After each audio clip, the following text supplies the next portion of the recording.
Баршаңызға сәлем достар, сіздермен Хайыпберген Жадыра.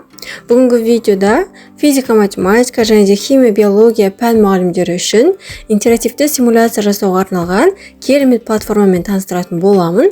Егер де қызықтырса, онда видеоның соңына дейін көріңіздер. Каналыма тіркеліп, видеоны әріптестеріңізбен бөлісуді ұмытпаңыздар. Бізге керекті платформаның атауы PHET деп аталады.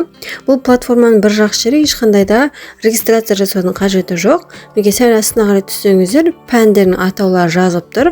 Осының керегіне кіріп, өз жұмысыңызды бастай бересіз.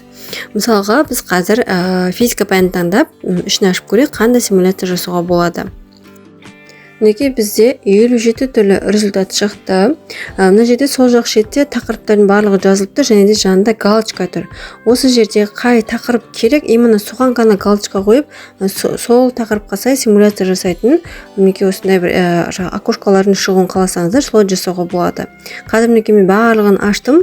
Осының ішінен кез келген біреуін ашып, қазір сіздерге мысал ретінде көрсетейін.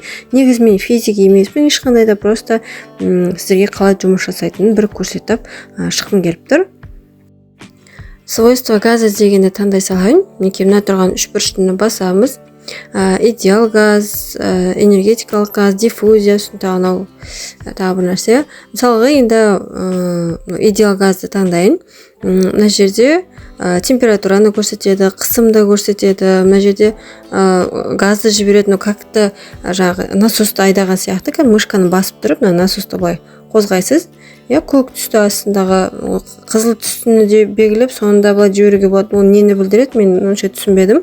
Сосын мынау мысалға төрт бұрышты мекені не дейік, бір бөлме сияқты, қарасаңыздар, мекені сол жақ шетіндегі бір ручка сияқты тұр. Осыны ысырсаңыздар, бұл бөлме кеңейеді немесе тарылады, сіздің жылжытқаныңызға қарай. Соған байланысты мысалға газ кең бөлмеде өте жай қозғалады. Бөлме тарылса, қысым қысылады да, сонымен газ тез қозғалады деген секілді. Сондай реакцияларды оқушыларға көрсетіп, бізде мысалға көз алдарында былай көрсетуге ешқандай мысалға құрылғылар болмай жатса, осылай интерактивті симуляция жасап, балаларды физика пәніне осылай қызықтыруға болады. Дәл сол сияқты химия, биология пәніне де осылай қызықтырып, соның ішіндегі дүниелерді көрсетсек болады. Тағы бір мысал ретінде химия пәнін аштым. Негізі бұл сайт ағылшын тілінде, мышканы оң жағын басып перевести на русский деп орыс тіліне аударып алсаңыздар болады. Мысалға мына жерде суға бір нәрсені сеуіп жатыр, оның түсі қызылға айналып кетті деген сияқты. Мына жерде концентрат деп тұр. Мысалға қызыл. Осын жақындатсаңыздар, соның өлшемін көрсетеді.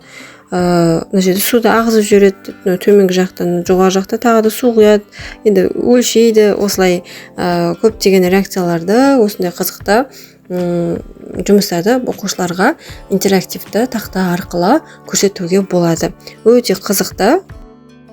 Физика, математика, химия, биология пәнінен сабақ беретін өздеріңіздің әріптестеріңіз, құрбы туысқандарыңыз болса, сол кісілерге осы платформаны таныстыру үшін видеоны бөлісіп қойсаңыздар болады. Және де жалпы мұғалімдерге арналған көптеген пайдалы сайттар және де трендтегі презентация жасайтын түрлі практикалық жұмыстар бар.